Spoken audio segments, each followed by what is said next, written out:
welcome to Alt Lending 101. And this week we're talking to Martina East, who's the BDM for Cambridge MIC. Thank you for joining us.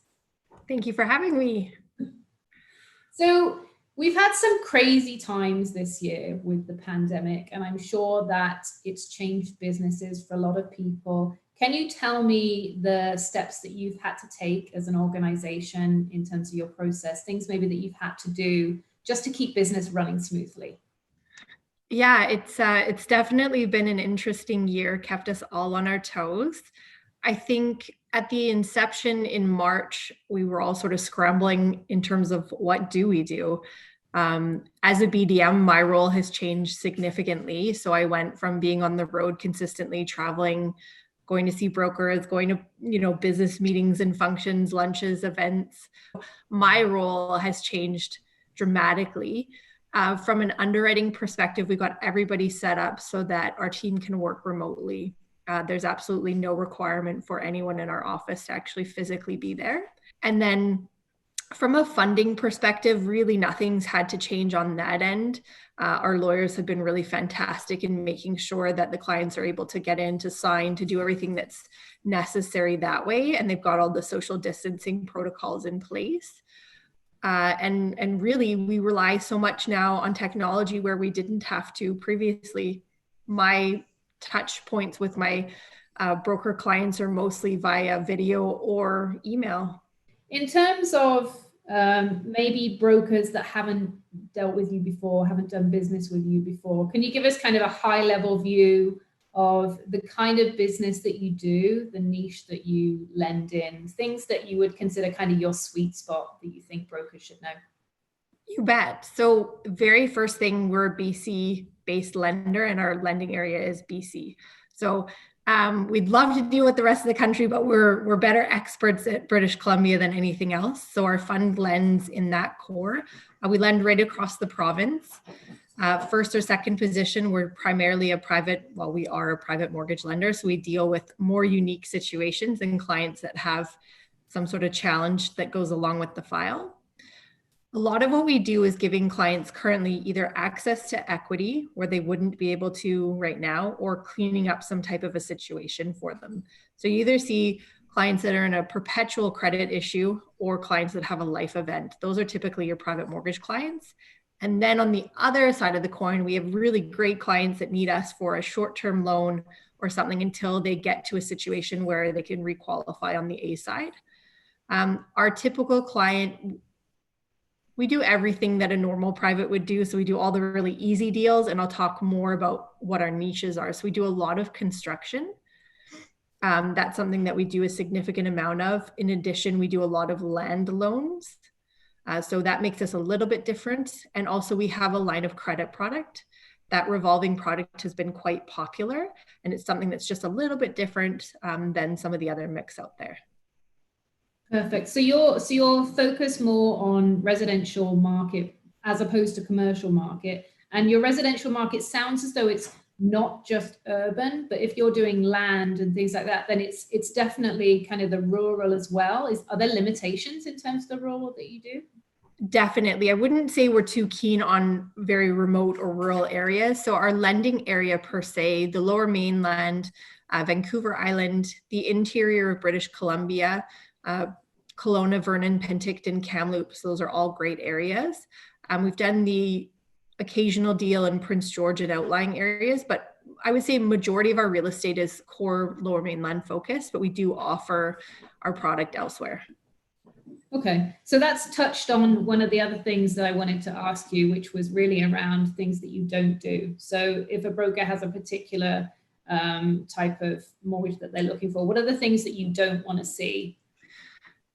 So we probably wouldn't do anything that's farming based. So if the clients had a large acreage and they're doing any type of farming, that would probably be a little bit outside of our box.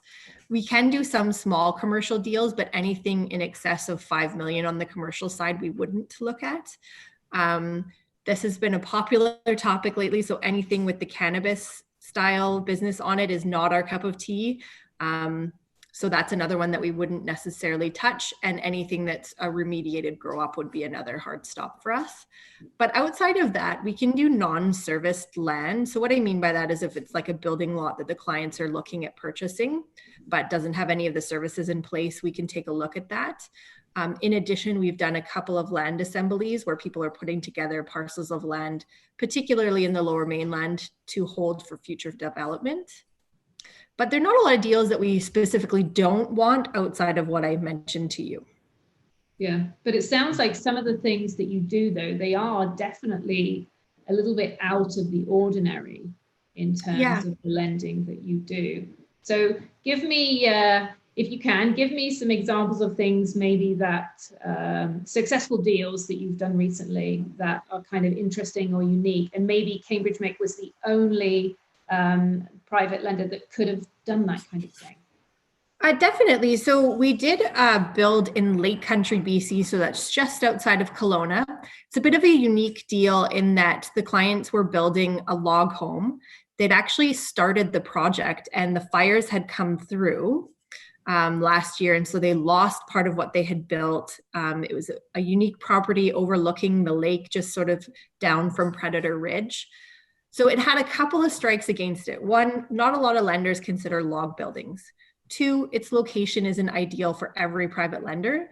But when you look at the whole picture, the property was going to be worth about 4 million. We were giving them 2.2 to build. So in a really good loan to value position. And also the clients had an existing owner occupied that they were willing to do an inter alia with. So when you put that into perspective and you look at not just the actual location of the subject property, but you look at the whole portfolio of the clients and what you might be able to pull together to make a deal work, that's one of the things that Cambridge really strives to do is look at the whole story, look at every part of the deal instead of just the subject property and see how we could make something come together by looking at a full solution. So would you say then that one of the areas that makes you such a great option for brokers is that you're looking at the whole picture? You're not just looking at what the mortgage is that they're after, but you're looking at the whole picture. So saying that, would you say that in terms of when a broker submits a file to you, make sure the story is a really good story? You know, it's really important. So I came from the B lending side where again, story is really important, but I was sort of taken back at how important it is on the private side. I thought it was kind of just like, oh, you know, you got equity in your house, here you go. But it's really important for private lenders to know how they're going to get out of the loan. So if it's something that the client intends to keep long-term and we know that, that's great. Sometimes that happens, especially more so in this sort of mortgage environment now. But we do see a lot of clients that need us for a very short and specific period of time. So they could be bridging a loan between two houses, maybe they've bought and sold. And especially with the real estate market as hot as it is right now, clients sometimes have to make really rash decisions and end up putting themselves in a bit of a bind to get that dream house. So that's an example of a client that's going to be in and out very quickly. Then we've also got clients that really only need us to do their construction. And so this deal example that I gave you, what's really cool about this is the clients are totally A clients once the deal is done. Once it's built and complete, anybody would do the deal. But it did take someone with looking at their full picture and their full portfolio. And it was partially due to the broker. The broker was able to provide us with every bit of information that we needed. But the story is essential because it tells us, A, how did they get to being in the situation they're in? Why do they need us? And what are we going to do to get them out? So often situations will come about where there's some sort of a divorce, there's been a life event, maybe somebody passed away. There's a reason that the clients are in the situation that they're in. We've even had situations where clients maybe have had a previous foreclosure or some sort of business failure. There's a lot of reasons as to why things happen. And those are important because it can let you know whether a client truly is a credit abuser or whether they actually had something happen in their life that makes sense. Common sense doesn't have much of a place in A lending anymore because it can't. But thankfully, on the private lending side, common sense really does come into play. That's really interesting. I think that's going to be definitely useful for people to understand in terms of what they send you, how they position the story. It's more the whole picture, and it's really forward thinking in terms of, where do we want to get to? What are we trying to achieve now? I think that's super important. Anything else that you think brokers should know? Anything else that you think is super important that you want to talk about? Yeah, I think not everyone needs a private lender. So be careful about where you set your clients up for a private. So sometimes make sure that you've explored all your B options before you come to us. And then there are other times where private lending makes sense as a direct go-to. So just use your own common judgment with that. We're here to help. And certainly if we get a deal that we're unable to assist with, we generally have a team that's more than willing to give you ideas for other places that you could go. So we try not to be a one-stop yes or no, but give you some options as to where you could possibly take your deal if you need extra advice.